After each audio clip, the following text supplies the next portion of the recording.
Well, hello everybody. Oh, let me just get my... Okay, so I'm going to continue with these secret societies that I'm talking about. And today I'm going to talk about the Illuminati.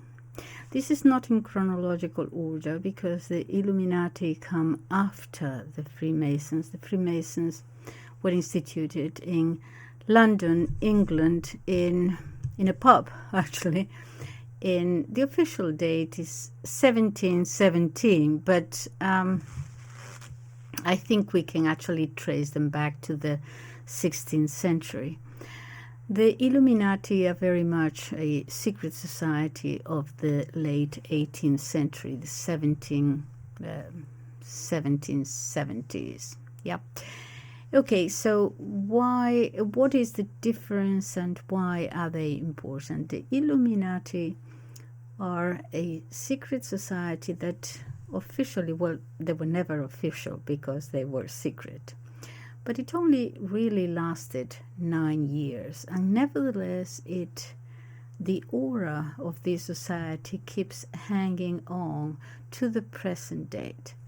A lot of the, let's say, conspiracy theories, a lot of the what is happening today in the world that a lot of people would say, well, it's something to do with secret societies, with the cabal, with the the 1%, whatever it is, the ones who rule the world kind of thing, that they are perhaps associated to the Freemasons and to this society or that society or whatever it might be, okay? But it is this remnant from the Illuminati that we are thinking about it in that way. In other words, they were different from the Freemasons in that they were the most radical and the most revolutionary of societies. Secret, yes, but they were the ones who actually, I think there is no doubt about this. There can be many doubts about many other things, but not about the fact that they did influence the French Revolution. Many historians say many other revolutions, and I'm going to present it to you. But certainly the French Revolution, there is no doubt about that. Okay, so let me start because I have quite a lot of information. My goodness, I have lots and lots, but I will be able to only talk for about an hour. So let me begin, not to waste any more time. Okay, they were called the Bavarian Illuminati, okay, secret society. The founder, and I'm sure I'm not going to pronounce the name right, is Adam Weishaupt, okay. I will write all the names down so you can look them up. Okay, now, to begin with, Louis Blanc, who is a Freemason and a politician, historian, in his book on the French Revolution, says that Adam Weishaupt was the most perfect conspirator that has ever existed. There is so much aura about this society, let me tell you. I have a lot to talk to you about. Okay, so who was he? He was, as a child, he went to the Jesuit college. Then he went to the university, the Jesuit University in Ingolstadt. He studied law there. But even before he started his law studies, he had already read, well-versed in the philosophers of the Enlightenment and all the new deist authors, okay? You remember deist, okay, you can or you cannot, but you can believe in one God, but it is a sort of a God out there, impersonal, is certainly not the God of the Christians, okay? But you don't necessarily go and deny that a God, an entity can exist. Deist, okay? So, And yes, he had met Robespierre and Lafayette in a trip to France. At 25, he became the first lay professor of canon law. And I don't know, I seem to talk okay all day, and the moment I start recording, my voice starts, it must be nerves. All right. At the university, he became very overwhelmed by the influence of the Jesuits there. The Jesuits had already been expelled, okay, one of the many times that they were expelled from everywhere. But the university still ran within the same kind of organization, the same teaching kind of thing. And he admired that, but he absolutely hated anything to do with them at the beginning and then with the whole Catholic Church. Remember, this started in southern Germany, which was at the time sort of 90% Catholic peoples. So when, even in the French Revolution, when you hear anti-clerical, anti-religious, lay, all that is an anti-Catholic, and they couldn't say it openly like that, but that is what they mean. They do not necessarily mean anti-Protestant, okay? In fact, there were many Protestants and Protestant pastors who became part of these secret societies. Certainly in France and in southern Bavaria, when you talk about anti-clericalism, you talk about anti-Catholic Church. Okay, he was overwhelmed by their influence. He admired their obedience and their organization and their strictness about life and the way they taught and so on, but he hated them.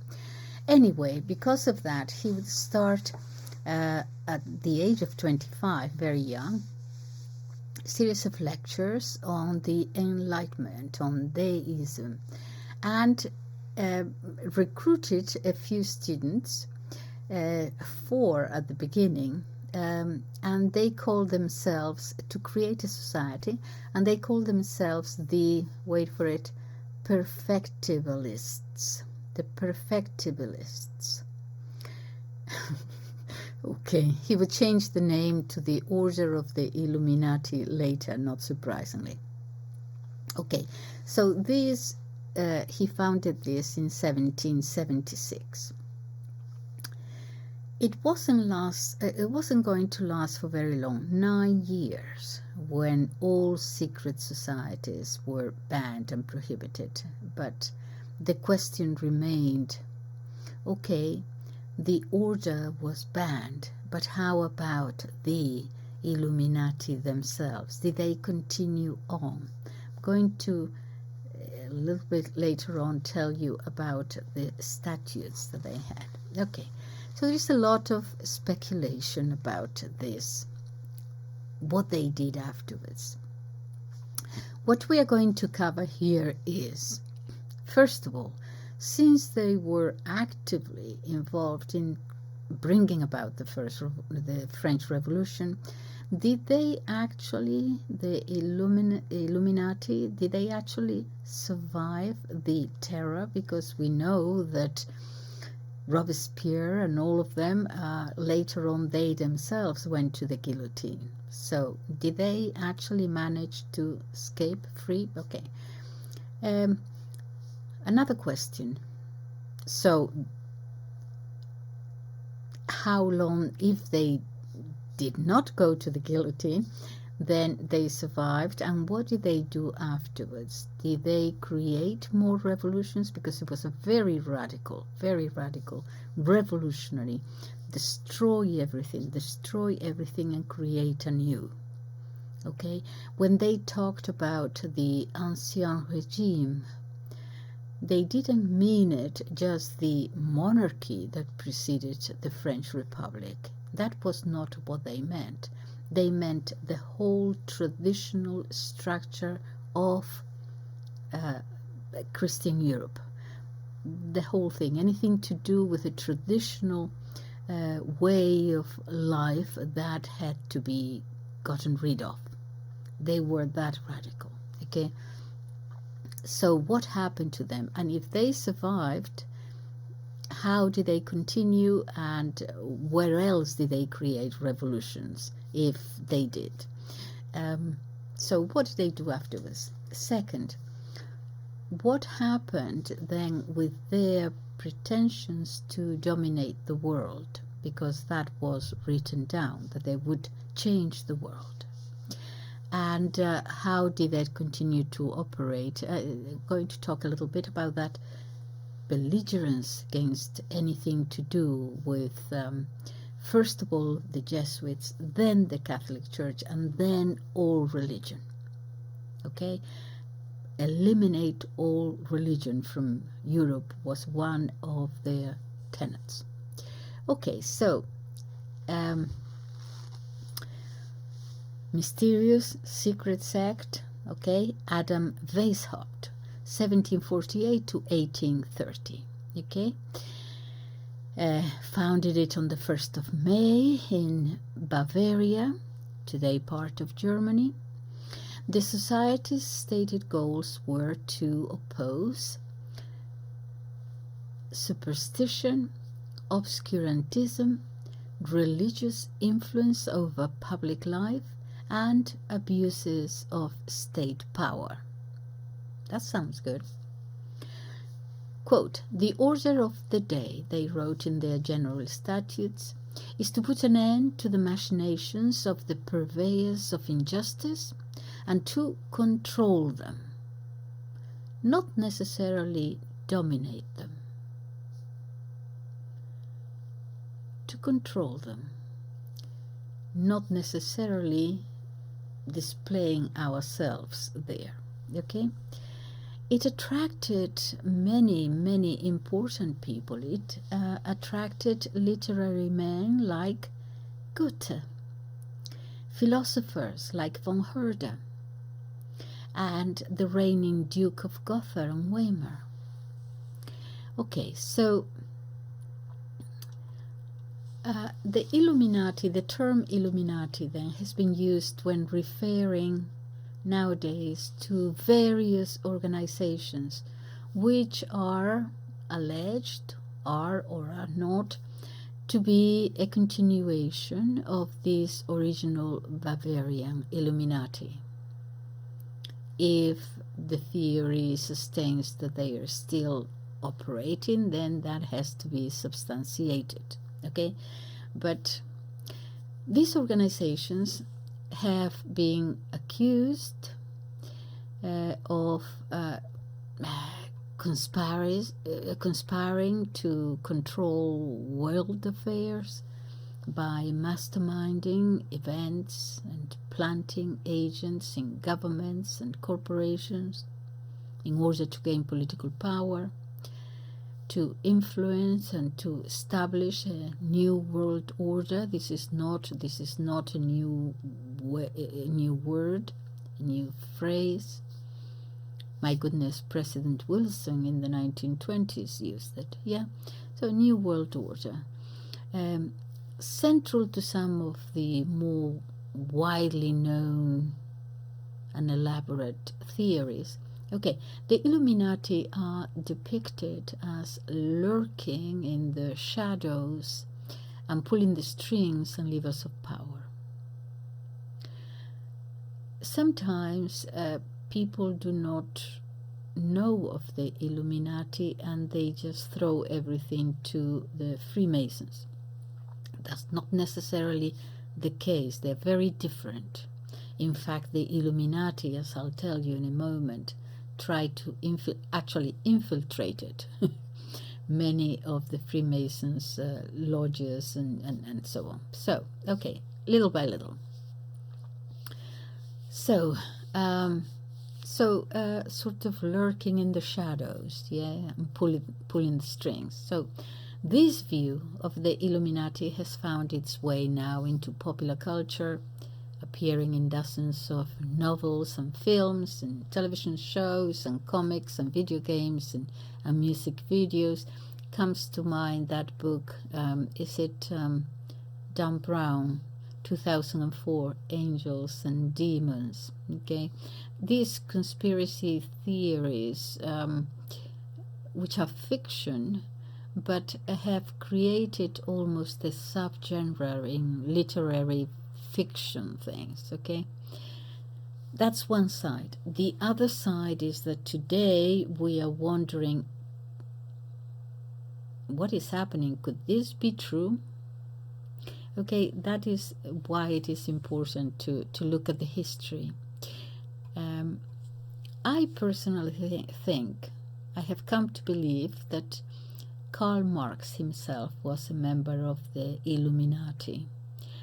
I think he was. When we talk about Karl Marx, we always say that he was influenced by Hegel, this and that, but there is a teacher of his, Bruno Boyer, young professor.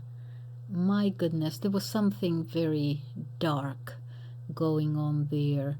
If you read the poems that he wrote, his life, we just know about Das Kapital and the Communist Manifesto, but the Communist Manifesto I have reread today is short. It's only about 50 pages, and we all remember the last part of it, workers of the world unite, you have nothing to lose but your chains.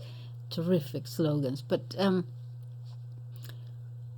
if you go little by little, there is much more there than, yeah, anyway. Okay, so that's an aside. So Adam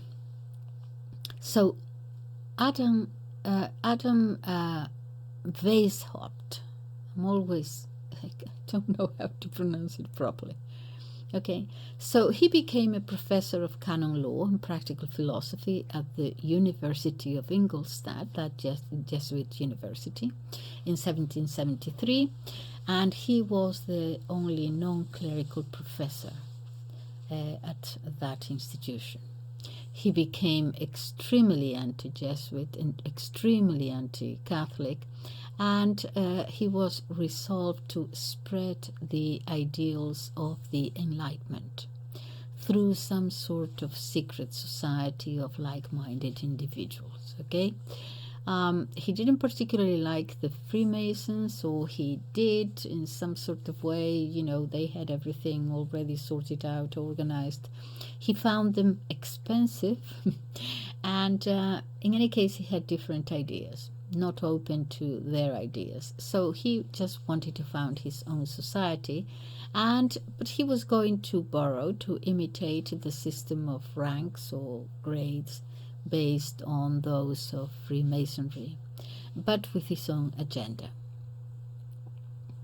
So his original name for the new order was the Covenant of Perfectibility, and they called themselves the Perfectibilists.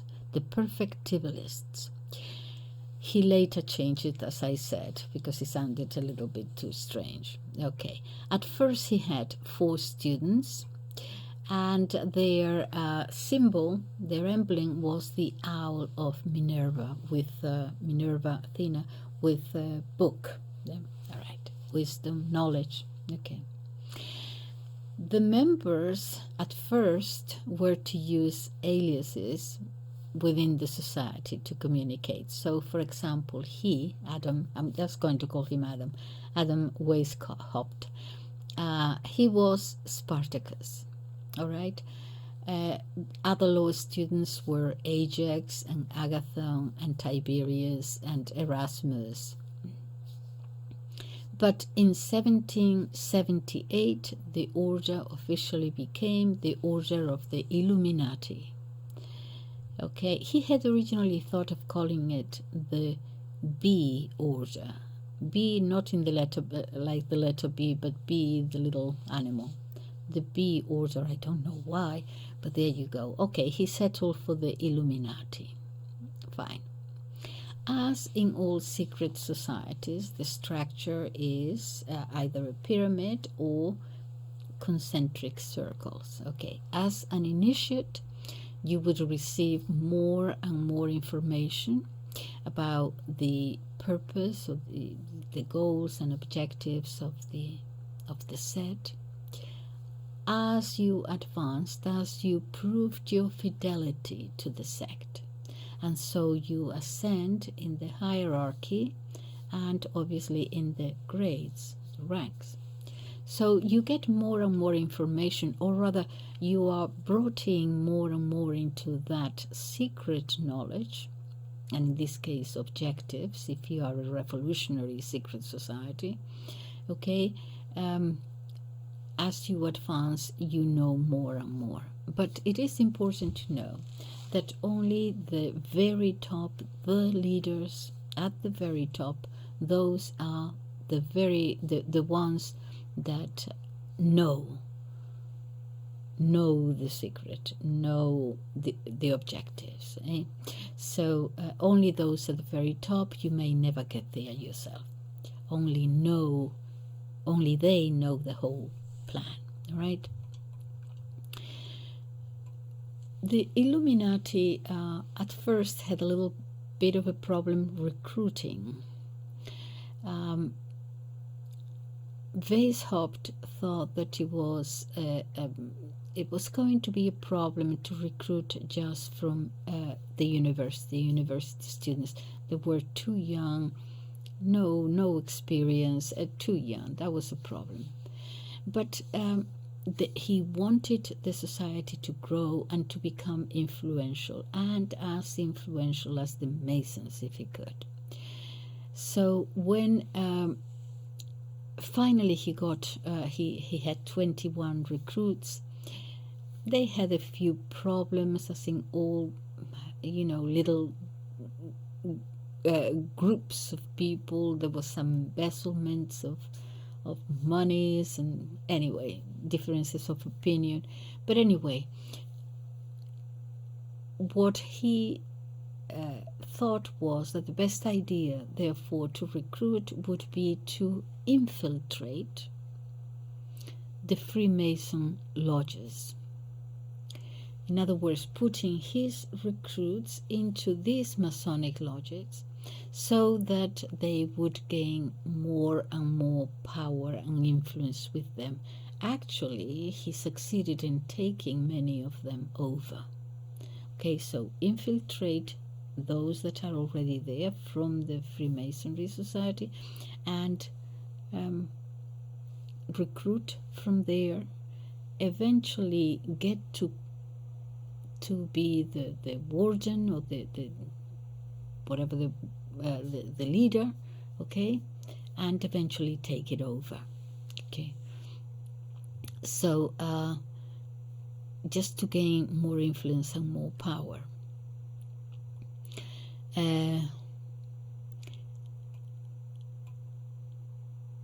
Okay, so during this very early period, the order, remember you have to ascend in knowledge, okay, so the order had 3 grades: the novice, the Minerval, and then the illuminated Minerval. It was at the Minerval grade that you had a very special, complicated ritual ceremony, where you were given a secret signs and a password. Weishaupt actually had a system of mutual espionage that informed him of the activities and character of all his members. His favorites became members of the ruling council, which he called the Arepagus. Some novices were allowed to recruit, and they were called insinuants. And you could recruit Christians, mainly Protestants of good character. Those were actively sought. no Jews or pagans or Catholics, unless they were rogue Catholics. They were specifically excluded. Also women and members of other secret societies. The favored candidates to be recruited were rich, docile, willing to learn, and aged between 18 and 30. Adolph Freiger Kniegge would be he was a Mason, and he would be one of the best recruits, and he himself the most effective recruiter for the Illuminati. He had been recruited in 1780. He had been at the Convention of the Right of Strict Observance, and he had some ideas about, he wanted to reform, to make changes himself. He had gained the highest positions, and he had some ideas about doing something else. And one of the Illuminati said, you know, what you want to do, that society already exists. The Illuminati, come over. You will be able to put into practice everything that you want to do. And he did. He joined them, and he was the best recruiter that they had. Okay, so 3 classes for the initiates. Okay, class 1 consisting of novitiate, minerval, and illuminatus minor. Class 2, they would incorporate the Masonic grades, the 3 Blue Lodge grades of apprentice, companion, and master, and then the higher Scottish grades, Scottish novice and Scottish knight. This is all, I'm just okay. And then class 3, the mysteries. The lesser mysteries were the grades of priest and prince, followed by the greater mysteries in the grades of magus and king. It is actually unlikely that they ever got to putting in writing these great mysteries of king, for example. Okay, so the recruitment was far from random, though. He targeted the masters and the wardens of the Masons, the men who ran the lodges, and were often able to place the entire lodge, Freemason lodge, at the disposal of the Illuminati. In one particular town, in Aachen, the Baron de Witte, actually the master of the Constance Lodge, encouraged all of them, every member, to join the new order, the Illuminati. They were doing well. In this way, the order expanded rapidly in central and southern Germany and obtained also a foothold in Austria.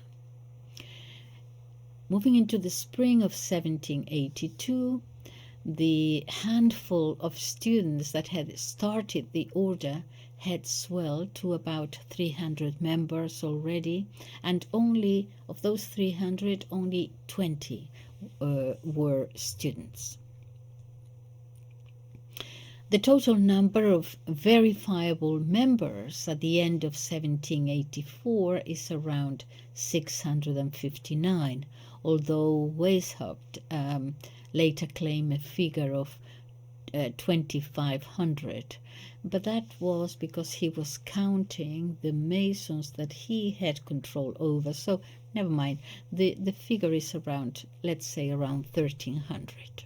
Okay, but you also have to, the importance of the order is that the successful recruitment of the professional classes, churchmen, academics, doctors, lawyers, and of course financial benefactors, shall we call them? Yeah, never forget the banks. Okay. they had some failures. They tried to recruit some, for example, Johann Caspar Lavater, the Swiss poet and theologian. He rebuffed them. He did not believe that. No, anyway, he didn't. There were some. Okay, so let me go to. In November 1783, the Three Globes described the Illuminati as a Masonic sect which sought to undermine Christianity and turn Freemasonry into a political system. The Freemasons were becoming aware that they were being infiltrated by this radical sect. Not all of them were terribly happy about it. They were the Illuminati were very involved in political change, regime change. Okay. So, and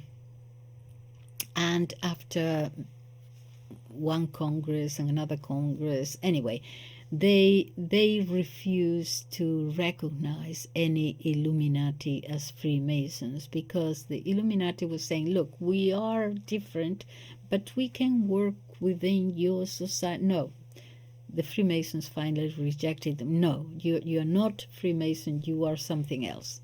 Okay.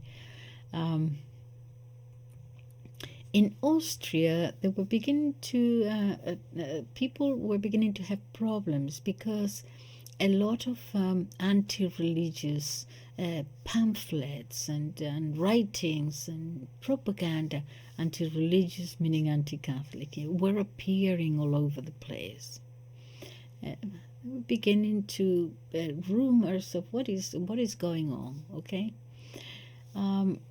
Anyway, so finally, both of them, Weishaupt and Adolph Knieger, fell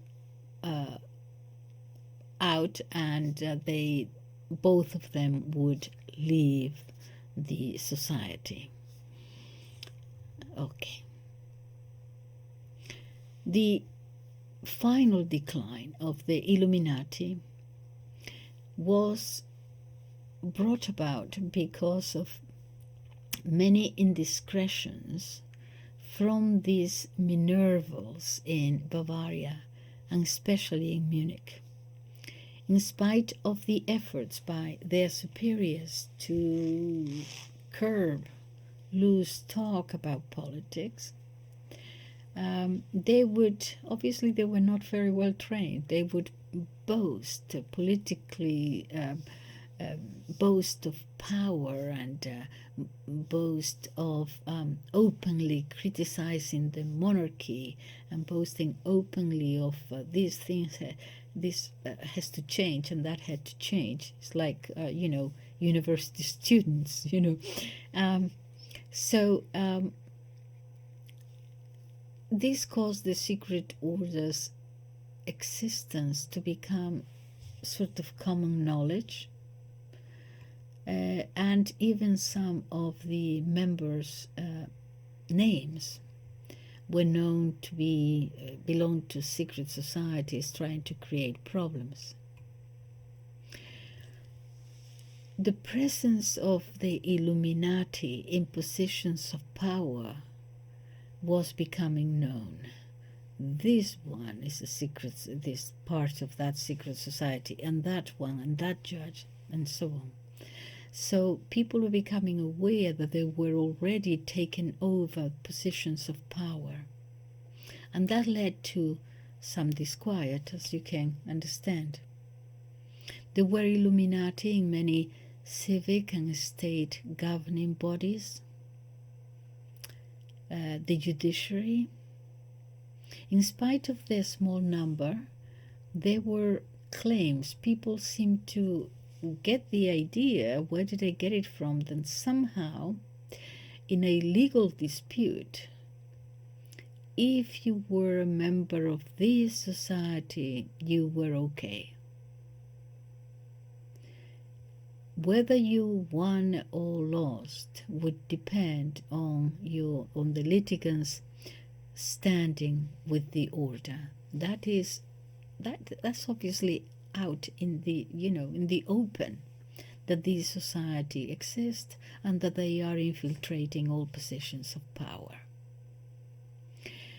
The Illuminati were blamed for several anti-religious publications in appearing in Bavaria, as I said. Okay, perhaps they were right. Perhaps criticism could, I don't know, have sprung from vindictiveness or jealousy from other societies. But it is clear that many Illuminati court officials gave preferential treatment to their brethren. In Bavaria, the energy of their two members of the ecclesiastical council in Bavaria had one of them elected, one of the Illuminati elected treasurer already. So they were climbing up and very fast. Their opposition to the Jesuits resulted in this banned order. They had already been expelled, but they lost all the key academic and church positions in Ingolstadt, in that university. All the Jesuits' heads of department had been replaced by the Illuminati.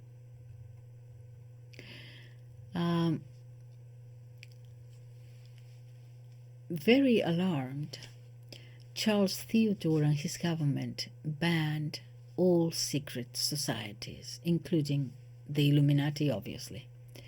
A government edict dated the 2nd of March 1785 seems to have been the definite death blow to the Illuminati in Bavaria. Weishaupt fled with documents and statutes and internal correspondence, and all these were seized in 1786 and 1787 and were subsequently published by the government in 1787. Okay, there is a book, Augustin Barruel's, between 1797-1798, Augustin Barruel's Memoirs illustrating the history of Jacobinism, one important book, and another very important book, John Robinson's Proofs of a Conspiracy. That's the title, Proofs of a Conspiracy.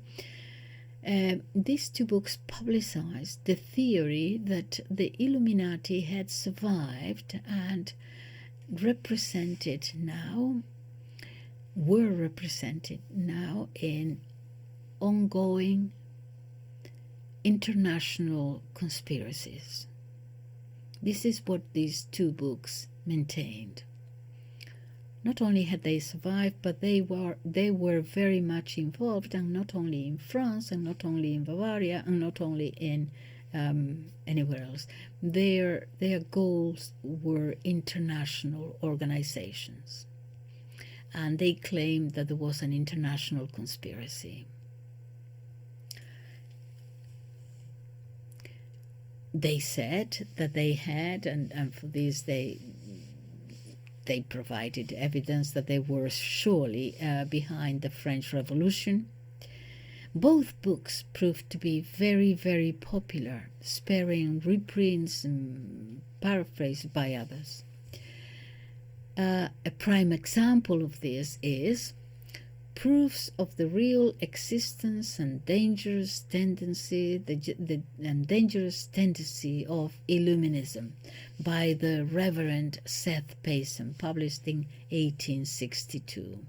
Some books were critical of this criticism, saying you're insane, nothing like that exists. The works of Robinson and Barruel made their way to the United States and across New England. The Reverend Jedediah Morse, an Orthodox congregational minister and geographer, was among those who delivered sermons against the Illuminati. In fact, they were becoming famous now. In fact, one of the first accounts of the Illuminati to be printed in the United States was Morse's Fast Day Sermons on May 9th, 1798. Morse had been alerted to the publication in Europe of Robinson's Proofs of a Conspiracy, and he was able to read the manuscript. Okay, I have a lot of information there, but I don't need to go through all that. Okay, so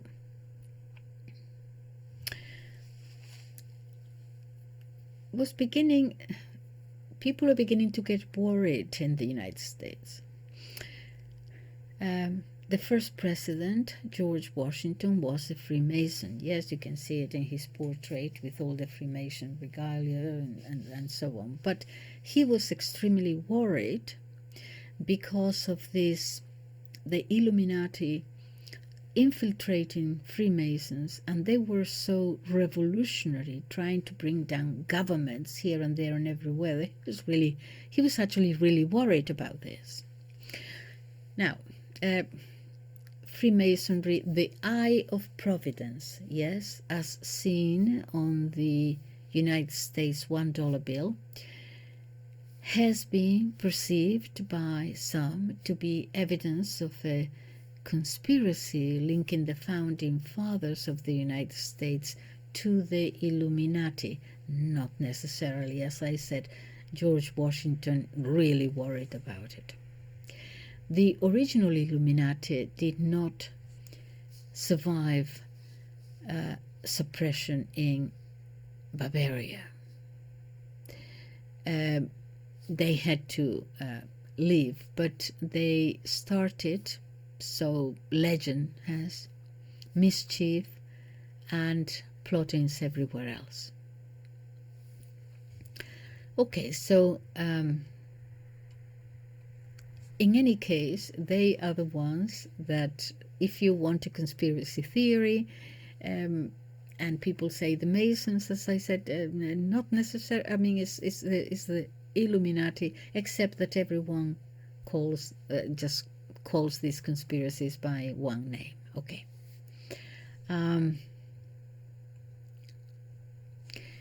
And theories go something like this, that they propose that world events are being controlled and manipulated by a secret society calling itself whatever. They don't have a name, okay? But the theory is that they are the descendants of the Illuminati. Theorists have claimed that many notable people were or are members of the Illuminati, be they calling themselves whatever, okay? And presidents of the United States are usually a common target for such claims. But I think that's a little exaggerated. Other theories contend that a variety of historical events were orchestrated by the Illuminati anyway. From the French Revolution, that we know, the Battle of Waterloo, even the assassination of President John F. Kennedy in our era, from there to an alleged communist plot to hasten the New World Order, infiltration in the Hollywood film industry, all kinds of things, okay? So, in any case, that is how we bring this aura of the Illuminati to our day. But going back, in a very, very short time, the Mason lodges would be populated by the Illuminati, who had no scruples whatsoever in maintaining a double membership. And both of their leaders had they had no scruples. Okay, they could have double membership or triple membership. They wanted to advance their agenda, and they managed to recruit the banker Rothschild, a banker advisor to Prince-elect William IX. His brother Cassel was a member of Freemasons, specifically of the Templar observance, and also of the Illuminati. Rothschild entered and then sponsored this sect. Okay, so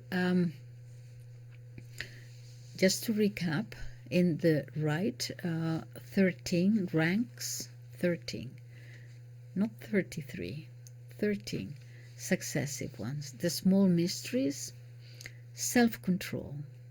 Grades 1 is preparatory, 2 you're a novice, 3 minerval, and then 4 minor enlightened. This was the interior castle. Then they incorporated Masonic ranks, Masonic grades 5, 6, and 7, the apprentice, the companion, and master. 8 and 9, the Scottish grades, perfection and improvement. Then the major Illuminati, the enlightened leader, and the Scottish knight. Then the great mysteries, the upper mansion, which consisted in entering fully in the sect, not just control of oneself now, but dominion of the world. There is no doubt about this because it is in their statutes and it was published at the time. Okay, that upper building, 10, 11, 12, 13, priest, regent, magus, and king. That was the internal structure.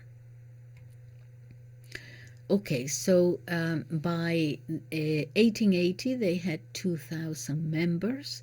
More than a third of them were Masons. Okay, so they're going to have differences with them, as I said, and then the Masons see that they're being infiltrated and they don't like what they're seeing, and so they say, no, you know, we're totally separate here, I don't want to know what you're doing.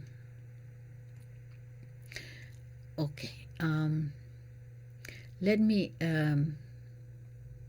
go to, let me see, just a second. Okay, I'm trying to get to my notes here. Okay, so anyways, so with all these disputes and everything, the great elector of Bavaria, Charles Theodore, aware of the danger of what was happening, not only for the church but also for the monarchy, issued an edict of prohibition. He banned all secret societies. Other edicts would come later.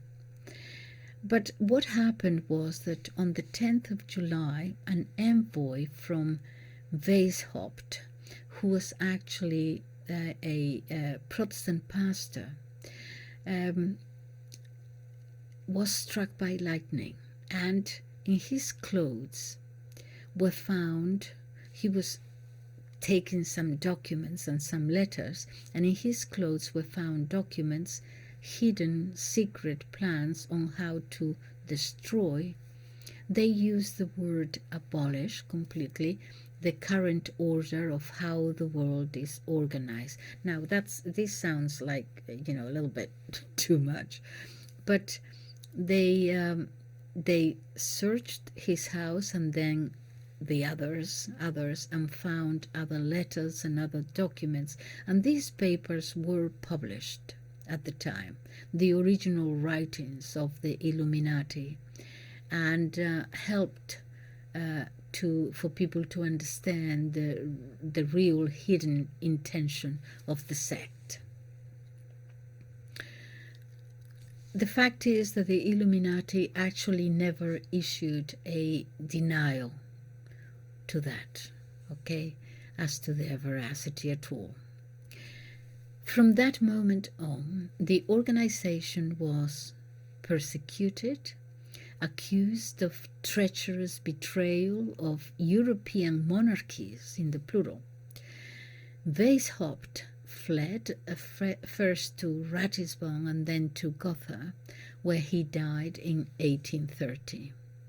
Believe it or not, actually, it is said that he left his old ways and actually converted back. I don't know whether reverted back or whether he had been a Catholic, but anyway, he became a Catholic.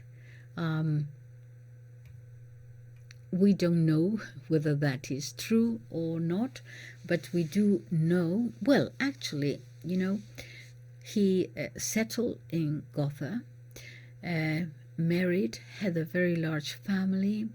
First he wrote, trying to the pamphlet literature, trying to defend himself. Then he even gave up on that and made it clear that he renounced the sect completely. He actually even helped with the construction of the Catholic Church in Gotha. He died in 1830, on the 18th of November, but the thing is that in the chronicle of the parish, there you see that he was reconciled to the Catholic Church, to which, it reads, to which, as a young professor, he had condemned to death and to its destruction. Okay, so reconciled to the Catholic Church, to which, as a young professor, the Catholic Church, he had condemned to death and destruction. Okay, so their philosophy, well, it's the philosophy of the Enlightenment, liberty, equality, fraternity. Objective: abolition of the old order of the world, all its traditions. The ancient regime, which for them was not only the monarchy, the French monarchy, but society as was at the time, had to be built anew.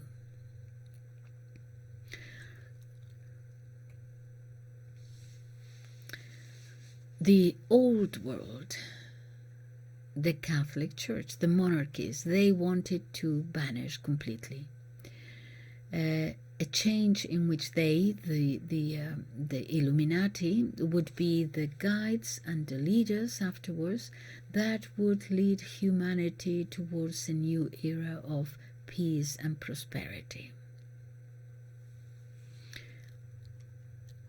Who were their influence? Well, to begin with, the Jesuits, because of their obedience, strictness, all that, the organization that they actually admired and tried to copy.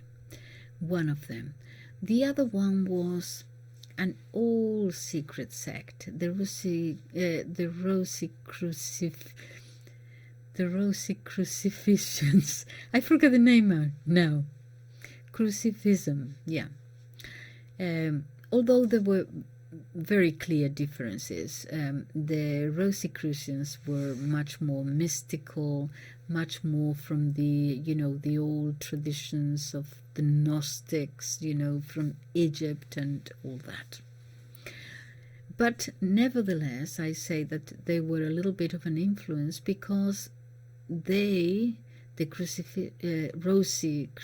Rosicrucians were the first movement that sought to examine the traditional mode of society, of existence, and wanted to change it. And so the Illuminati will take that up, that trying to change the world, okay, as their model, that sort of idea. A little bit of the Eastern doctrines, the Egyptian pagan mysteries and so on also. Henri Martin, in his History of France, actually does not have any doubt at all of the influence of Rousseau. Rousseau seems to have influenced everyone on him. That desire to return man to his natural state, the noble savage, clean slate from tradition, do away with everything that has been built so far and go back, not just in religious terms, the whole of society. Quite an objective there. And of course the important influence of the Freemasons, which inspires them, but they see them as a little bit old fuddy-duddy already. They don't see them as having the fire in the belly, as to change the world. To them, they are anchored in this sterility of symbols and empty rites. For them, that is what they thought. But nevertheless, they were established, and obviously they wanted that. But they did take their own model of symbols and grades and to advance their revolutionary goals. I want to tell you about a book. I don't know whether you have come across it. A book written in 1921. Actually, it wasn't a book. It was a series of lectures. 1921, and then they were compiled into a book by Nesta Webster. Again, I will put the names down in the description. Nesta, N-E-S-T-A, as it sounds. Nesta Webster. Okay, this compilation of lectures that he gave in a book. The book is called World Revolution, The Plot Against Civilization. 1921. And as I said, a series of lectures about the origins of world revolutions. Her thesis is that there is not just the French Revolution. If we look around, this is 1921, if we look around, there are a lot of revolutions, major and minor, going around in Europe, and studied the causes and comes up with the idea that these are not, spontaneous rebellions and things, that this is organized. So the focus of the lectures was to look at the origins of all these revolutions and wars that took place from the time of the French Revolution. She did extensive research, as a matter of fact, on revolutions and wars in her day. After the First World War, that is when she gave this series of lectures on the progress of world revolution, to the officers at the Royal Artillery in Woolwich in England, which led to the publication of the book. In the foreword from the original first edition in 1921, Webster states the following, quote, "Amongst all the books, pamphlets, and newspaper articles that are now devoted to world revolution, through which we are at the moment passing, it is strange to notice how little scientific investigation is being brought to bear on the origins of the Illuminati movement." End quotes. The original book contained 10 chapters. The revised edition of this book contains 17 chapters, and I'm going to read you the titles of the chapters because that will give you an idea of what the book is about. It's more than the French Revolution now. It's more even than the Russian Revolution now. What is going on? Okay, chapter 1, Mirage. 2, Illuminism. 3, the First French Revolution. 4, the conspiracy of Babeuf. 5. The Golden Age of Socialism. 6. The Revolution of 1848. 7. The Internationale. 8. The Revolution of 1871. 9. The Course of Anarchy. 10. Syndicalism. 11. Marxist socialism. 12. Bolshevism. 13. Gold, money. 14. The Second World War. 15. The Chinese Revolution. 16. The African Revolution. 17. World Chaos. And at the end of the book there is a chart on all these revolutions and more. She holds that there are a number of secret societies that are operating throughout the world. That if anyone ever doubted their existence, these lectures that she was giving were going to remove such doubt. So, even though the original book was written over 100 years ago, it is actually quite a valuable historical resource, even today, because she actually goes ahead and identifies these secret societies, particularly the Illuminati and the Freemasons, as being the source of movements towards revolutions and wars in countries throughout the world. That is her thesis. And she says the Illuminati is not, this is not a conspiracy theory, it is real. She speaks of Adam Weishaupt, German philosopher who founded the Illuminati, blah, blah, blah. She speaks of all of them. Adolph Freiger, all the other Illuminatis. She explains about their secret society. And we also learned that there was an alliance in some cases between the Freemasons and the Illuminati on July 16th, 1782. Weishaupt was also a Freemason, originally barred people from the Jesuit order and Jews from joining the Illuminati. That changed in 1791 when Jews were allowed to join the secret society, with one, this is all in the book, one notable Jewish society member was Mayer Amschel Rothschild from 1744 to 1812. He died in 1812, a German Jewish banker and founder of the Rothschild banking dynasty. Listed in the chapter on Illuminism are the 5 aims of the Illuminati, and this is taken from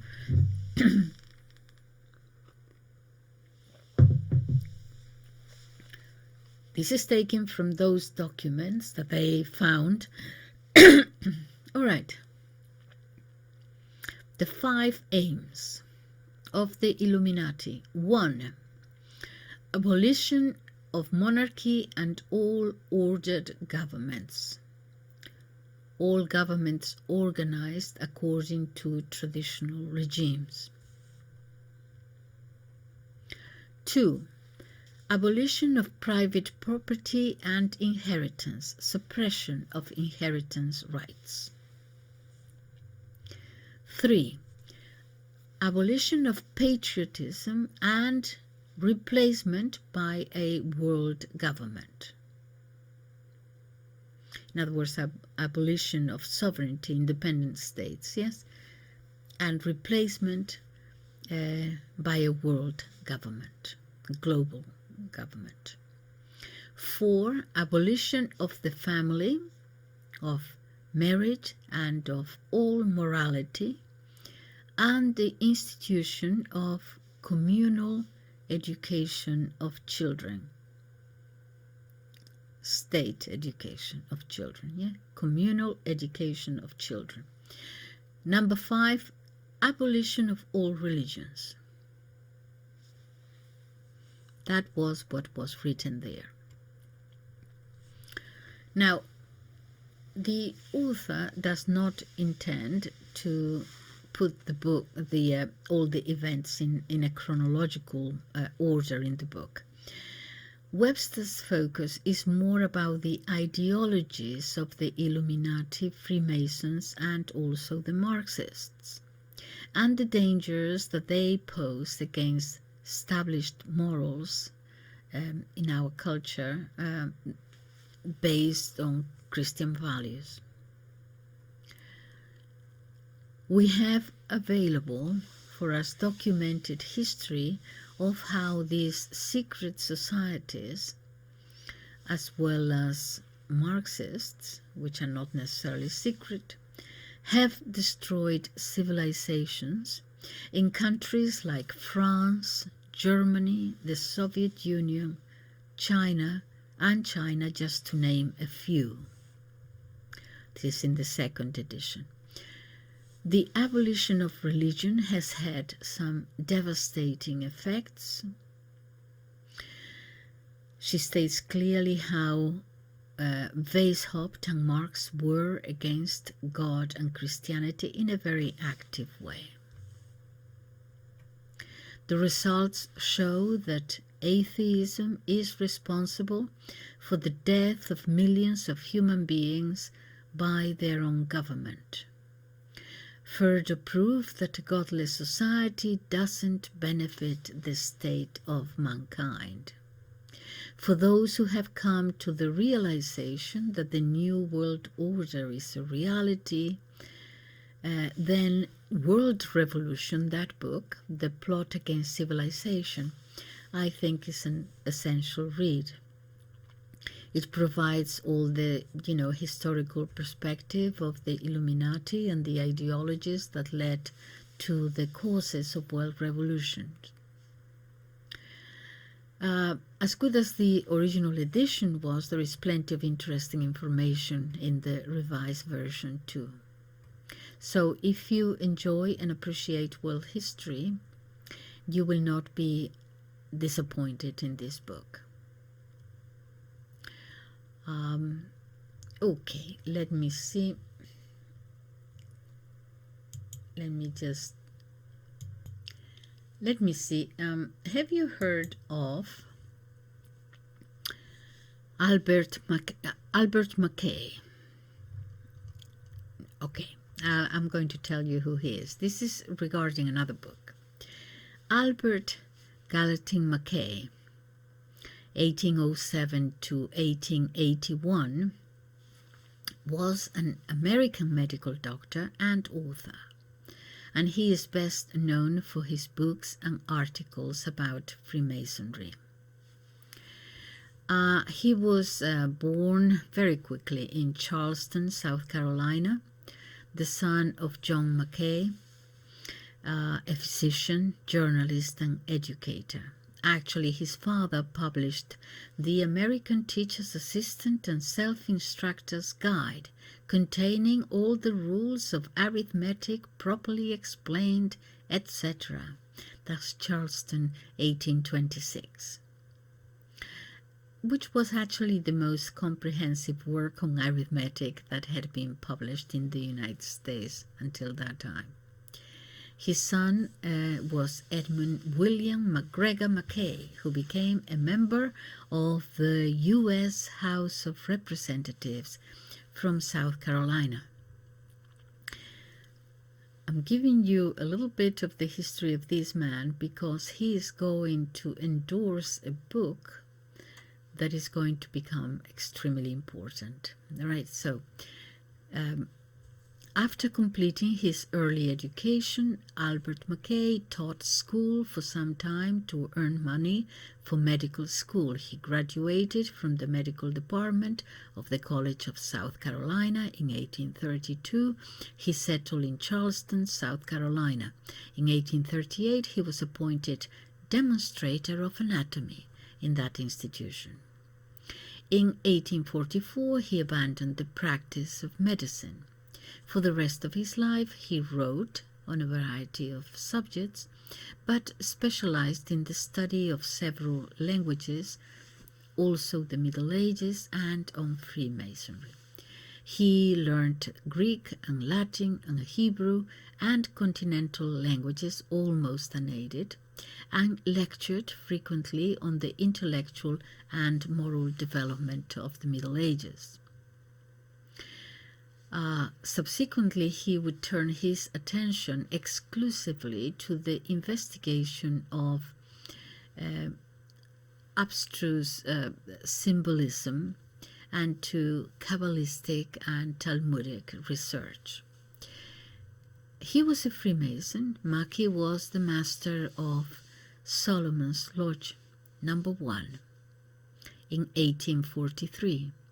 He served as Grand Lecturer and Grand Secretary of the Grand Lodge of South Carolina, as well as Secretary General of the Supreme Council of the ancient and accepted Scottish Rite for the southern jurisdiction of the United States.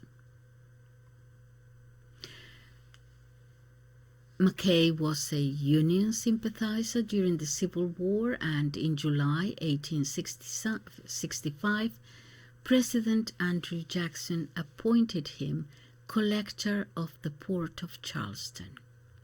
He was a delegate and president of the 1868 South Carolina Constitutional Convention.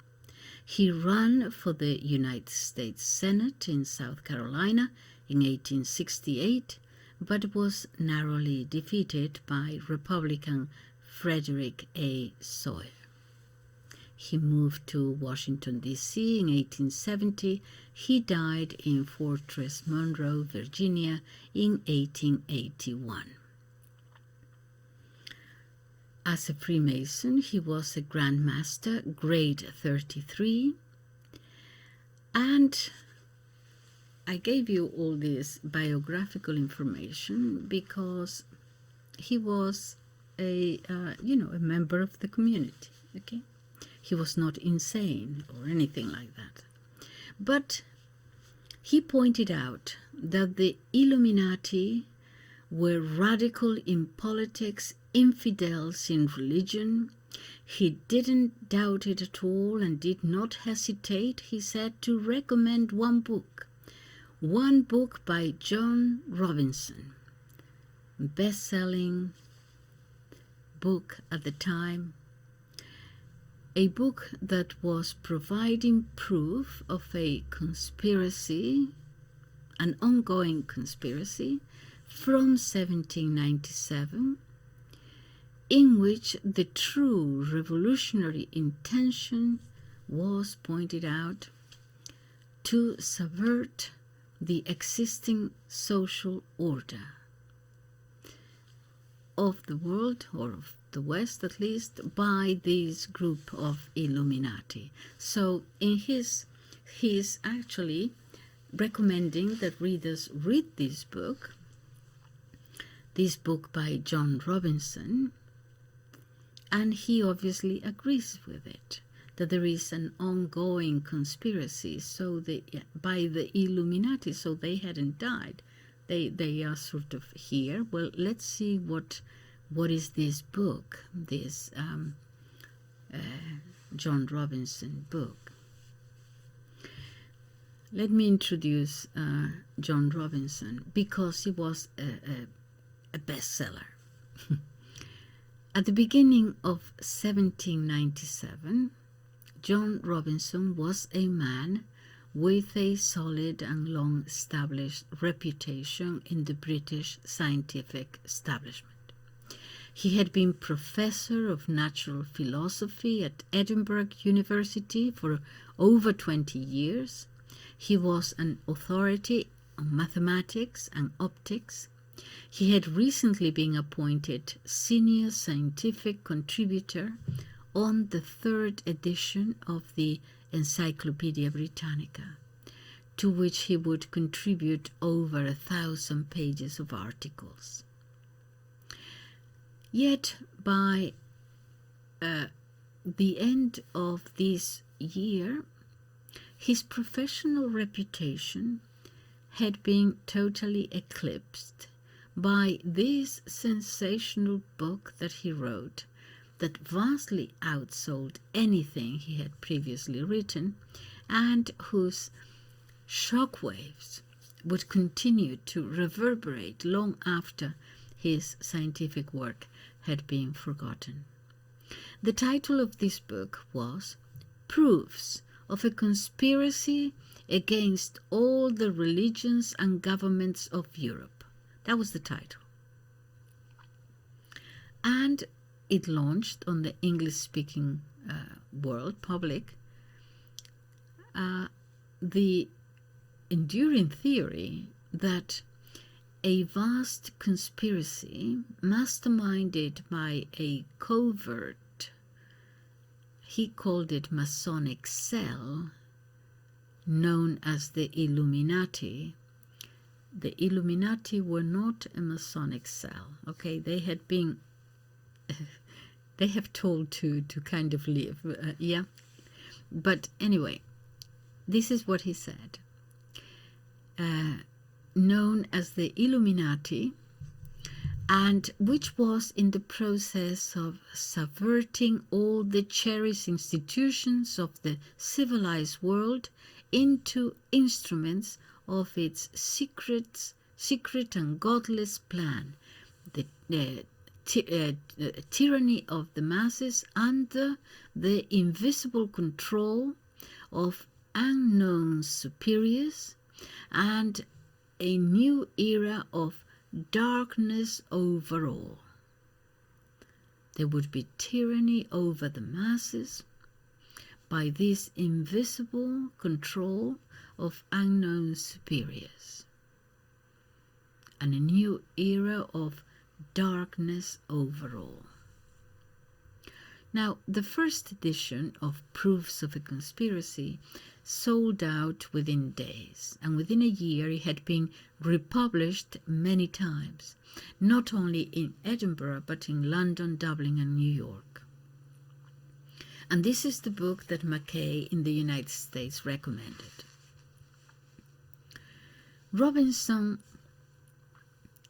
had hit a nerve by offering an answer to that great question of the day. What was it that had caused the French Revolution and is causing all, and not only that, and especially what specifically had driven its bloody and tumultuous progress, he asked. Was it just that the people actually just wanted to really just kill the king? What was behind all this? Were the people being encouraged to do that? He was questioning all that, how the whole thing came about. From his vantage point in Edinburgh, he had, along with millions of others, followed with horror the reports of France dismembering its monarchy, dispossessing its church and transforming its downtrodden and brutalized population into the most ruthless fighting force Europe had ever seen, he said. And now, under the rising star of that young General Napoleon Bonaparte, attempting to export the carnage and destruction to its surrounding monarchies, not least Britain itself.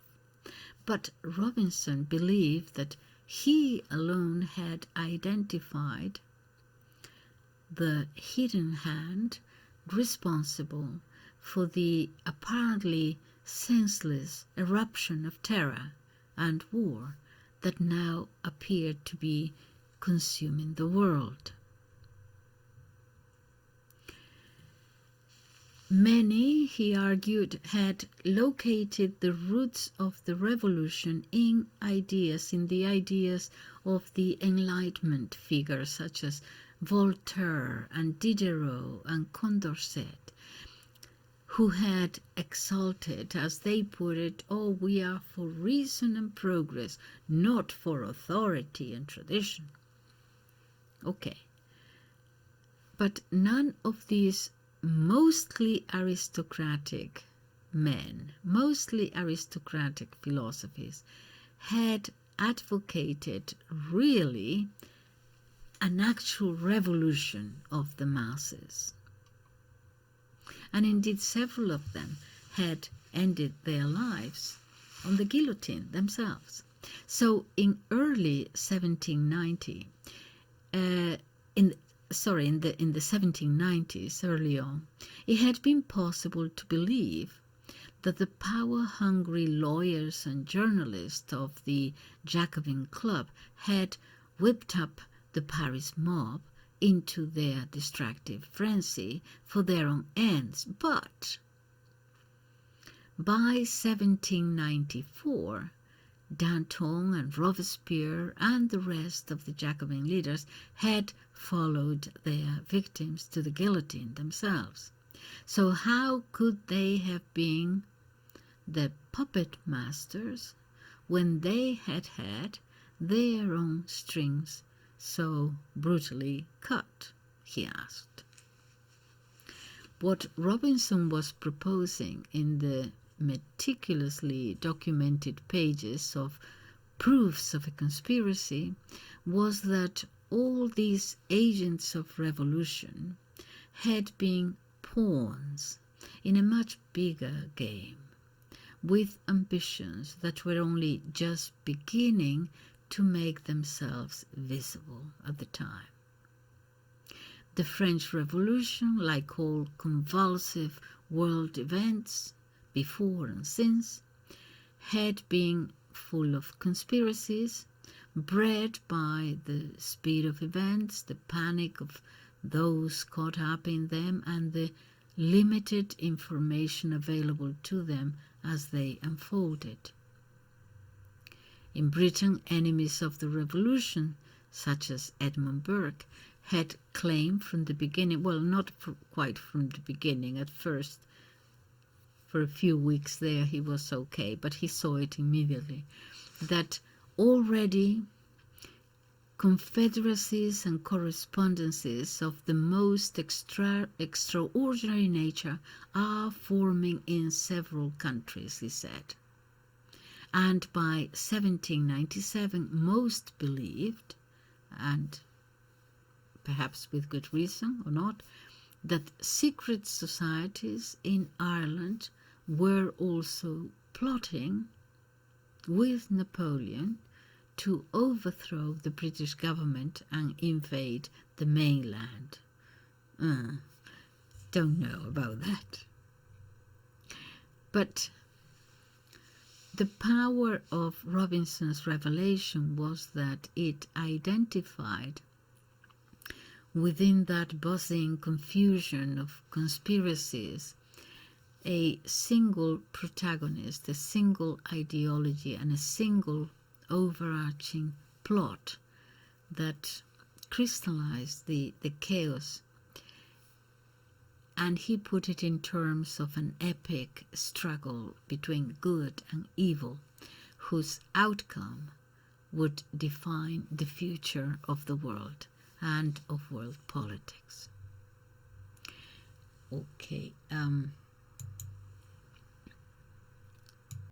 Okay, so Robinson's, let me just see here.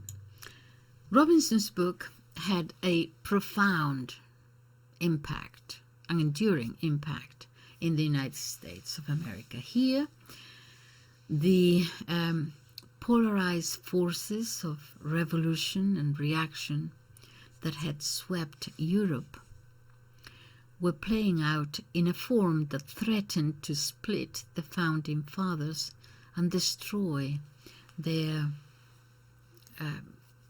Constitution. While the likes of Thomas Jefferson saw themselves as the cousins, let us say, of the French Republic, that republic that had thrown off the shackles of monarchy and with whom they traded amid British naval blockades, other founders, such as Alexander Hamilton, whose Federalist Party favored a powerful state geared towards protecting the interests of its wealthy citizens, feared the infiltration of these radical ideas of the French Revolution. In an overheated political milieu, where accusations of treason were hurled from both sides, this book, Proofs of a Conspiracy, was seized on eagerly by the Federalists as evidence of the hidden agenda that lurked behind fine-sounding slogans such as democracy, the abolition of slavery, and the rights of man. They used it for that too. Robinson's words were repeated endlessly in New England's pulpits and pamphlets through 1798, 1799, and Jefferson was publicly accused of being a member of the Weishaupt order, the Illuminati. But such charges were never substantiated. The Illuminati scare petered out and the Federalists lost power, never to regain it. Yet the episode had touched a nerve deep within the American political mindset, and it has been woven into many subsequent panics. Robinson's ideas will continue to be rediscovered, some would say reinvented, and to influence modern politics in curious ways.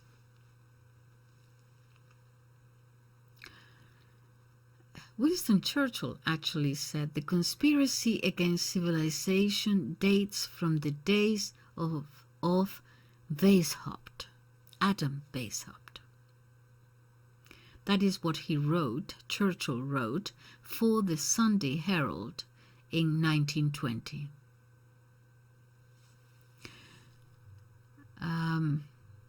And he said regarding Webster's book, he says, as a modern historian, Mrs. Webster has so ably shown, it played a recognizable role in the French Revolution.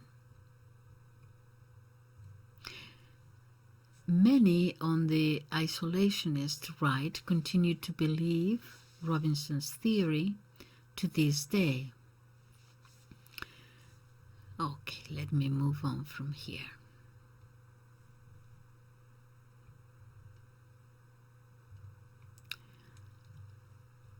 It is something that is shared at the moment by many people. They don't necessarily call it by that name. So many have clung to the belief that these revolutions,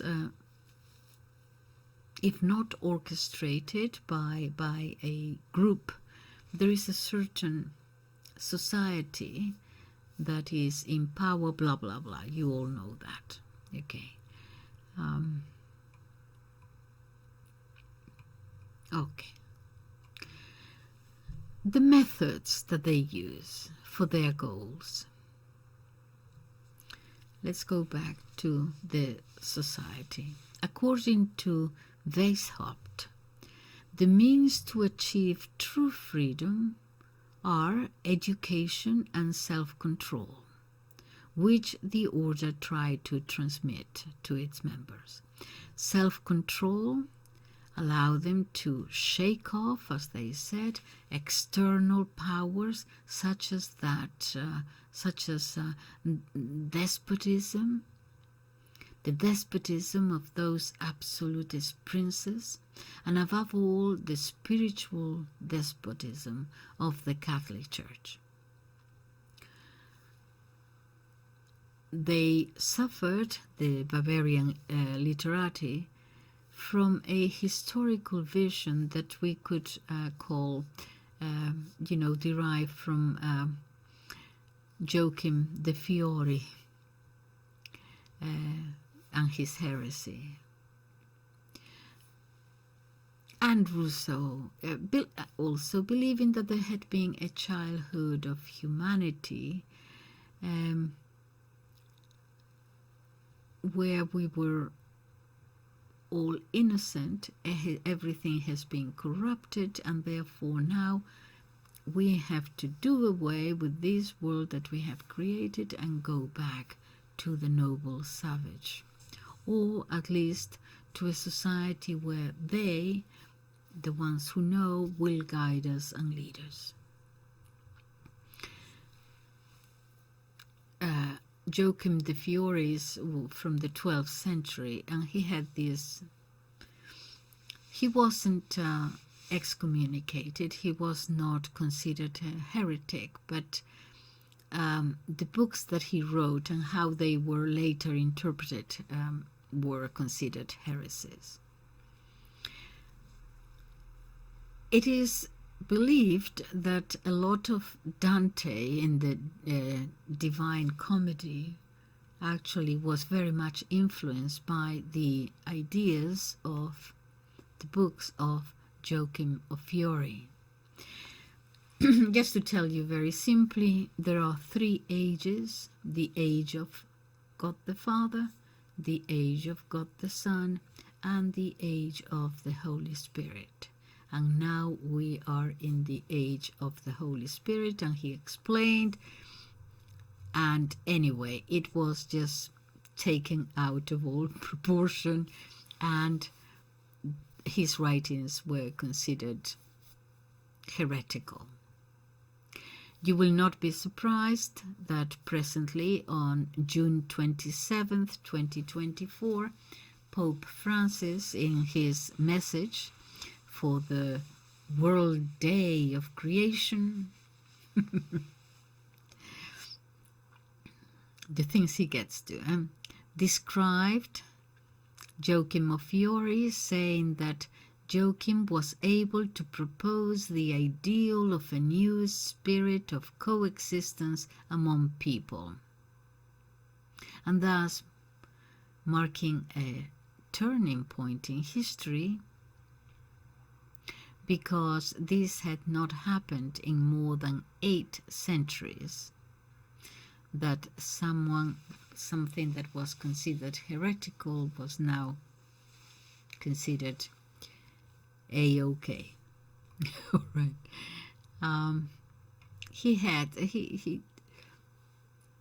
It reads a little bit kind of strange. He goes to the book of Revelation, and you know what happens when you, oh my goodness. Anyway, all right. So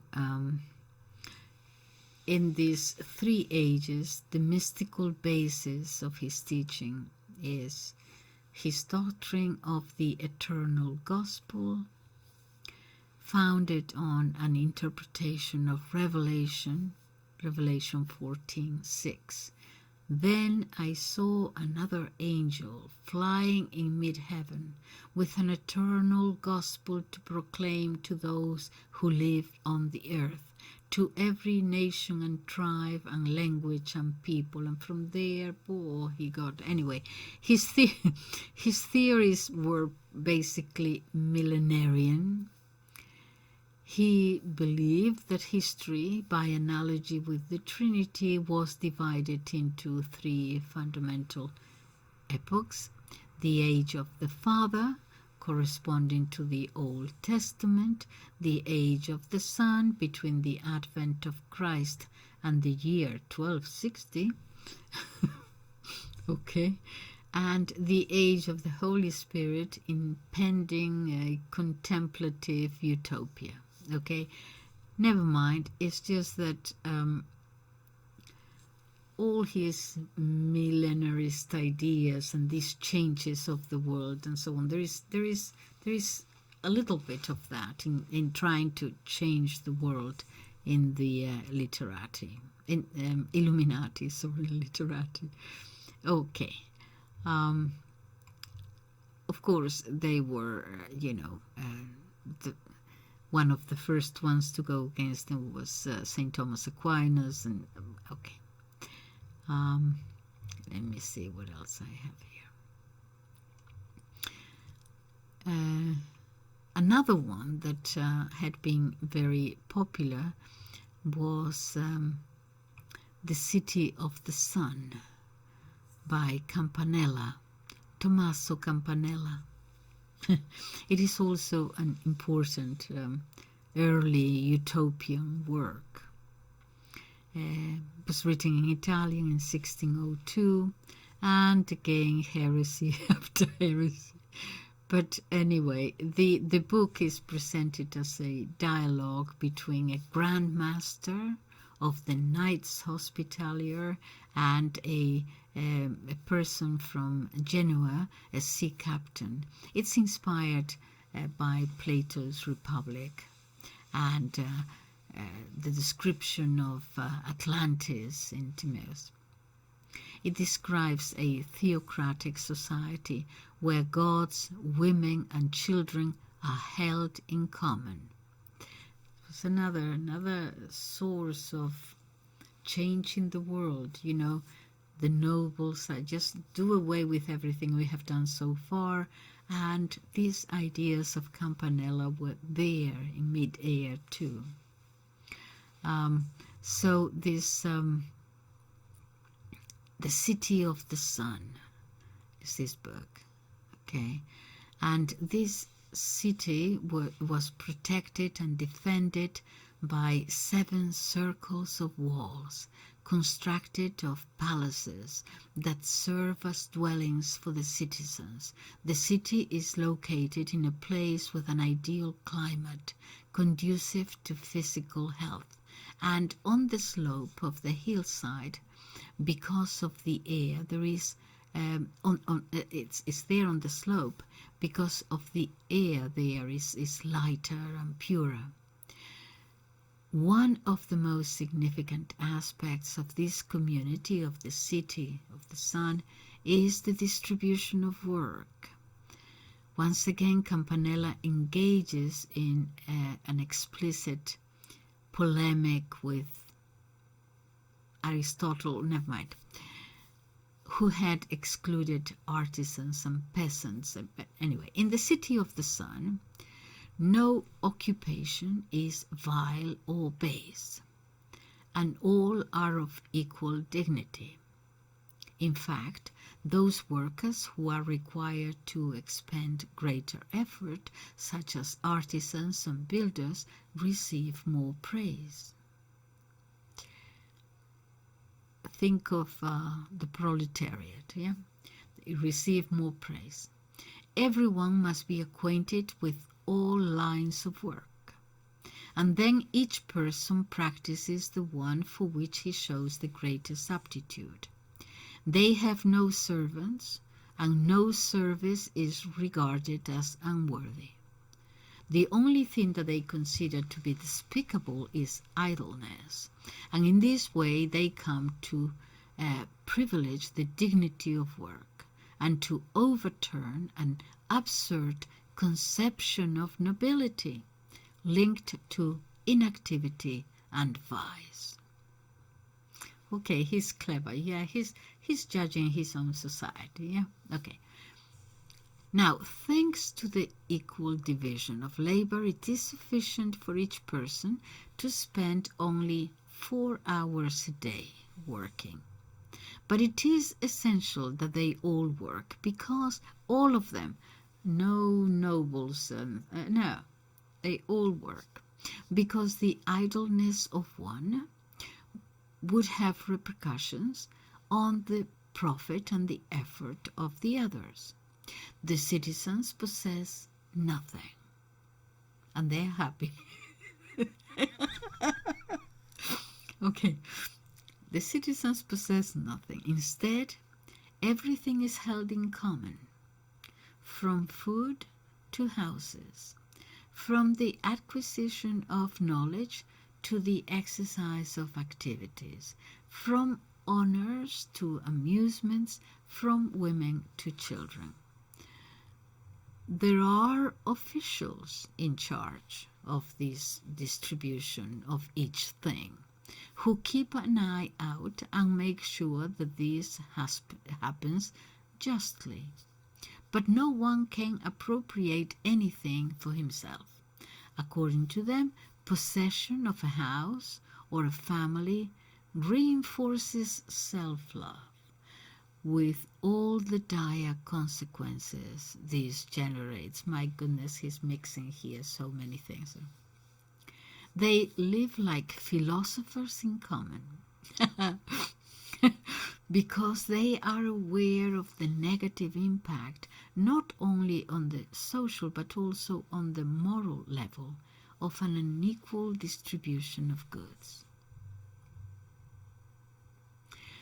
One of the most spectacular and imaginative aspects of the City of the Sun, which immediately struck its readers, are the painted walls of that city. Apart from enclosing and protecting the city, the walls are also the curtains of an extraordinary theater and the pages of an illustrated encyclopedia of knowledge.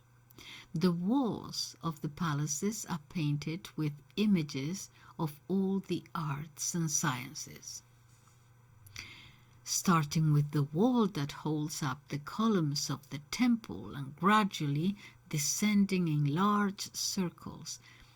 Here is the thing: following the order of the planets, from Mercury to Saturn, we encounter illustrations of the heavens and the stars, of mathematical figures of every country on earth, and all of the marvels and secrets of the mineral, vegetable, and animal worlds, until we arrive at mankind. On the internal wall of the sixth circle, the mechanical arts and their inventors are represented. Okay, so that tells me, yes, you remember the Gnostics? Here we are, with the stars. But he was very well known, he was read. Campanella was greatly interested in all ingenious discoveries, and in the City of the Sun, he provides many examples of curious inventions, such as vessels able to navigate without wind and without sails, and stirrups that make it possible to guide the horse using only one's feet, leaving one's hands free. On the external walls, legislators are depicted, and it is here, in a place of great honor, that we find. Who do we find in the place of great honor? Oh my goodness. Moses, Osiris, Jove, Mercury, Muhammad. And then that Genoese sailor recognizes also Christ and the 12 apostles somewhere else. Knowledge is not enclosed in books kept in separate places, such as libraries, but is openly on show to everyone's eyes, and so on and so on.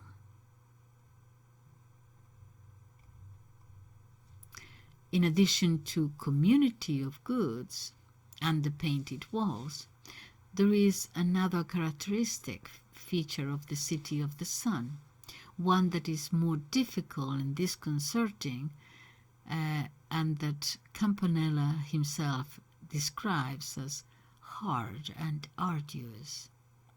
And this is the community of wives. This is the solution adopted by the citizens to the problem of generation or procreation.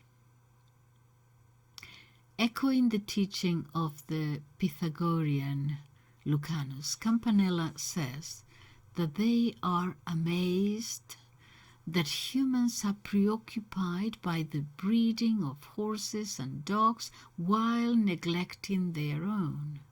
The act of generation entails a large responsibility on the part of the parents, and if it is exercised in an incorrect manner, it can give rise to a long chain of suffering. Sounds like depopulation. Perhaps you shouldn't breed so much. Moreover, there is a close connection between a person's natural complexion or character, which is inborn and not afterwards modifiable, and moral virtue, which needs a suitable terrain in order to take root and prosper. Generation should therefore, means procreation, generation should therefore respect precise norms and not be entrusted to chance, not to individual sentiments. Are we getting here in, what was that? Not 1980, A Brave New World. Not individual sentiments. The citizens distinguish between love and sex. Affection between men and women, based on friendship and respect more than sexual attraction, is expressed in acts that are far removed from sexuality, such as exchanges of gifts, conversation, and dancing. Anyway, I'm going to leave this. He goes on. Let me get a glass of water. Okay, let's conclude this. Let's go back to our friend Adam Weishaupt. He might not necessarily have been promoting violent movements himself, but rather he considered that despotism would implode by itself, given, he said, its own inner rot. It was enough for the society to be placing the peons necessary, or the minions necessary, in the adequate gears of the social and political structure, so that when the moment came, they would act. Take it gradually. It was only a question of waiting, since the Illuminati, they would act discreetly with their presence and act in the abolition. They would act in the abolition, they said, of despotic structures, which they would have been conquering little by little, introducing themselves important assignments first, to finally lead them from the inside. You have to go inside first. Don't fight them from the outside. They can see you there. No. You go inside, and from there you instigate their own destruction. The final idea was to abolish the state. Weishaupt boasted in the year 1787 that the order had managed to incorporate more than a tenth of the Bavarian officials. In a specific way, he talked about the College of Censors, who were totally infiltrated already by the Illuminati, to the point that they ended up being solely Illuminati.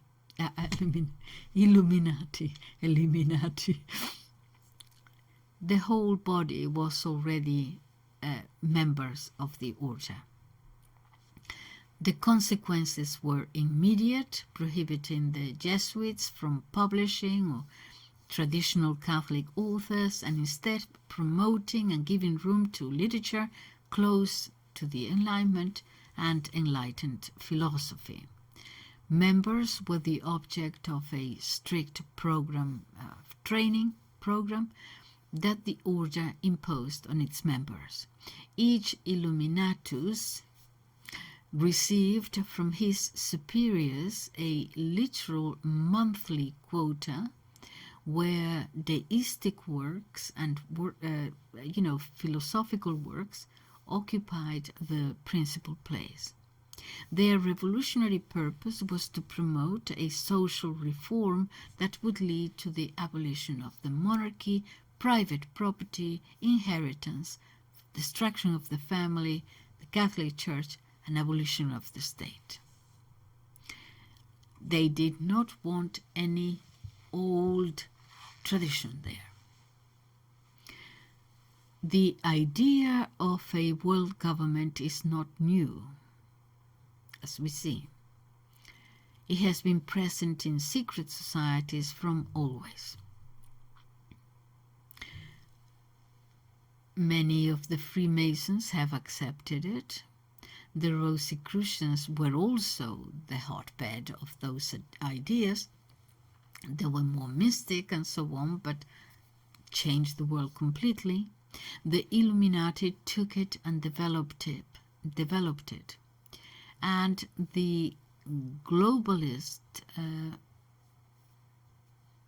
associations of the 20th century and today have them today for their final goal. I remind you that they had the owl, the Minerva owl, as the emblem. The Illuminati used this symbol, a symbol of secret schools of wisdom, since the owl was the symbol of the goddess of wisdom, the Roman Minerva or the Greek Athena. And this wisdom they wanted to display, that wisdom, that secret hidden wisdom of antiquity, that it was passed on and that intended to be really the foundation of a new history for humanity. So, the obvious question, is it the Illuminati? Who are they that own the world today? What is there any equivalence? Why are we talking about this? Many books today written about it. There are many theories according to which the Illuminati survived that ban and are responsible for numerous tragic events today. The fiction of low-quality books like Angels and Demons, 2004 by Dan Brown, refers to that resurgence of the Illuminati in their attempt, in this case, in their attempt to blow up St. Peter's Basilica in the Vatican, in revenge for the persecutions they had suffered and that they had been victims of in previous centuries. Sufferings done to them by the Catholic Church. And it is not easy after these stories so surprising to separate the wheat from the chaff, to respond to whether this sect still exists. in that way or the other way. Okay. It is sure that with the fall of Weishaupt and his followers, the presence of the Illuminati and their philosophy, what we do know is that it hasn't really disappeared. It has, in fact, it had in the past already parasitized, as it were, a parasite, living there, as we saw in many of the Masonic obediences.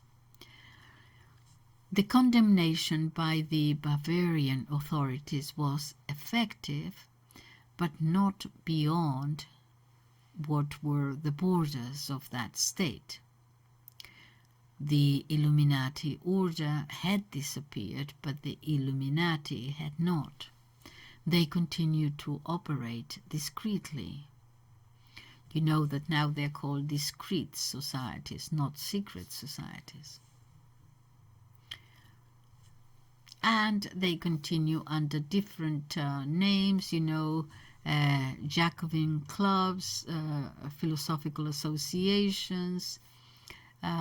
Anyway, you know, they continue to have these philosophical ideas. This is the opinion of many modern authors, such as Jacques Bourdieu. I'll just tell you that Jacques Bourdieu, his name is French. His name is Jean Costes. But he wrote under the pen name of Jacques Bourdieu, a French journalist and writer who focused mainly on anti-Masonic conspiracy theories. That is okay. But according to him, for example, between 1918 and 1922, Vladimir Lenin paid the investment bank of Kuhn, Loeb and Company approximately 600 million gold rubles, equivalent to approximately $450 million today, while after the Bolshevik Revolution, the Rockefeller's company, Standard Oil of New Jersey, bought 50% of the oil fields in the Caucasus, although they were officially state property. There is a lot of state property in Eastern Europe that somehow can be sold. Okay. In any case, he has another book in which he analyzes power as exercise in the Anglo-American sphere. Okay, their input in the preparation, the carrying out of the French Revolution, that they did act on that must be accepted. At the very least, of encouraging and inspiring the revolt. Quite a few of the main actors were Illuminati or had contact with them. Many of them traveled to France and were in touch with those active in the revolution. They frequented French lodges, Masonic lodges, became friends with Robespierre, Lafayette, Mirabeau, and when Weishaupt and Kniegge actively left after the suppression of the order, others, Body, for example, was in charge of continuing to create links between the dispersed members of the order. Body is going to promote, with the help of Mirabeau, the Lodge Amis Réunis, the reunited friends, filled with the sect's revolutionary ideas, and is going to bring together all the most radical members of the French society of that time together with Freemasons, with the right, the Philelets, very radical as well. Okay, some Freemasons, many of them aristocrats, were okay with the monarchy to a certain extent and reacted very much against these radicals and denounced them. But it was now, they had grown now beyond control, as it were.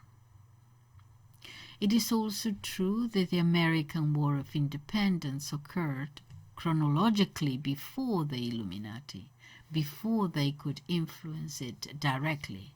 But where we can have no doubt is that Freemasonry really had a great deal of influence in subsequently Freemasonry in the US was indeed going to receive members of the Illuminati order coming from Europe, founding very active lodges. As I told you, George Washington, who was a Freemason, affirmed in 1798 in some of his letters the spread of Illuminati ideas in the American Freemasonry, something that worried him tremendously because of their radical revolutionary character and also anarchic. The author Alan Stan says that by 1880 in the United States they already had two huge lodges, and very important ones, as a matter of fact, with more than 1,700 members, one in New York and another one in Virginia. That was, okay, how did they influence, history? Okay.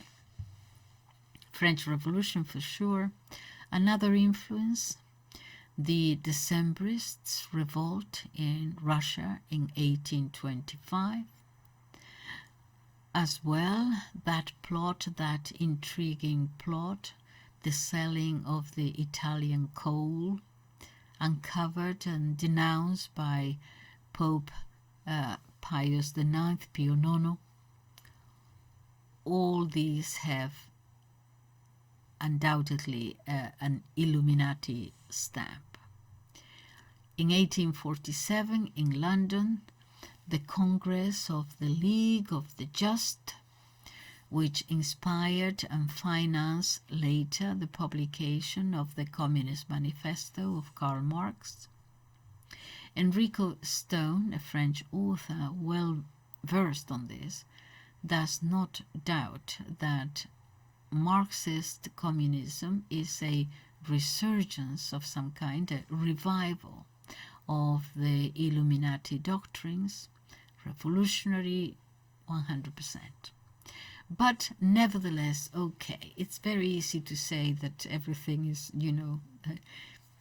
the Illuminati. Let us be prudent a little bit, okay? We don't want to start seeing Illuminati under our beds, okay? So let's, because some accuse them of everything. They're just obviously because no one can see them, but they're accused of just everything under the sun. We can't really go that far either.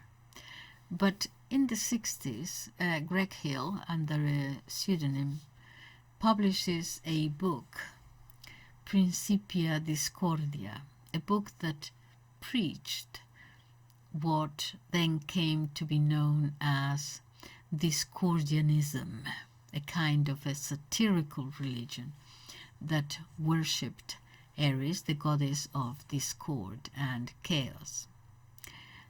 And they wanted chaos, but in truth it was a civil disobedience movement that acted through deception, fake news at the time, jokes and so on, any number of things. Civil disobedience group in the 60s to create commotion and insecurity. But the point is to destabilize society with a view to provoking social change. There is nothing new under the sun. Shortly after, two authors, Robert Wilson and Robert Shee, wrote a book titled Illuminatus Trilogy. This is in 1975. And they take again this theme of the Illuminati. They did say, look, this is just a story. We made it all up because people were taking it seriously. No, it's just a story, they said. But again, they take up this story of the Illuminati, small elite, they say, that is supposed to govern the world, or trying to. And all this is done from the shadows. And it has these followers, these Discordianism followers, doing their bidding, as it were. Okay. They said that they were not talking about anything real. Okay, they made it very clear. It was a fiction, a story, but it gave rise to all manner of theories. The talk was of an ancient secret society that had continued and was still here to change the world, and was responsible for many things happening, and many assassinations, and many, but everything. But the authors always claim it was a story. But it started this sort of literature, this genre. Okay, so let us be very careful, because it's very easy, to get into fiction here. Nevertheless, the Illuminati did not disappear when they were banned. That's for sure.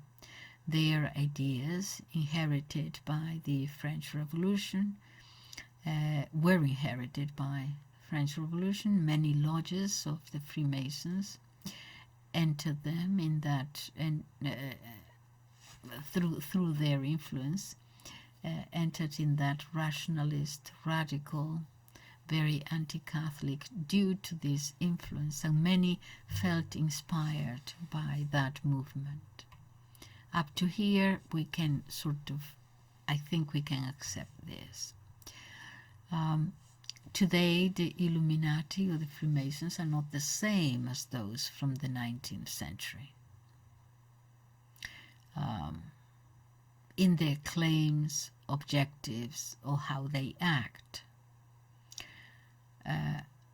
Even if we accept that, they are very different.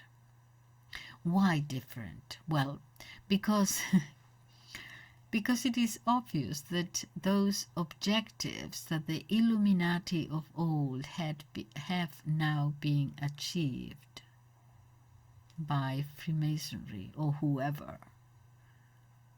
Those objectives have been achieved.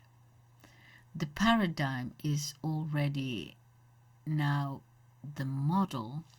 What we see now is the model that they wanted for society.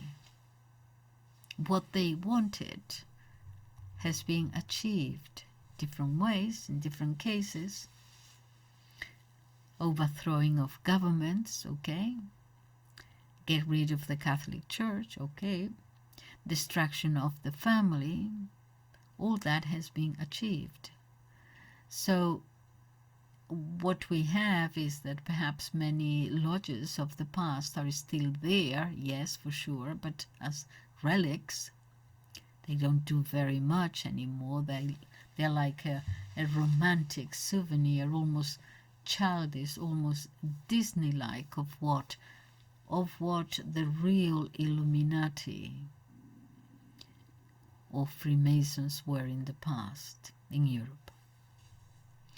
But, there could be super lodges, so-called paramasonic societies, the ones that govern and rule, legislate and decide, make the decisions in the international order.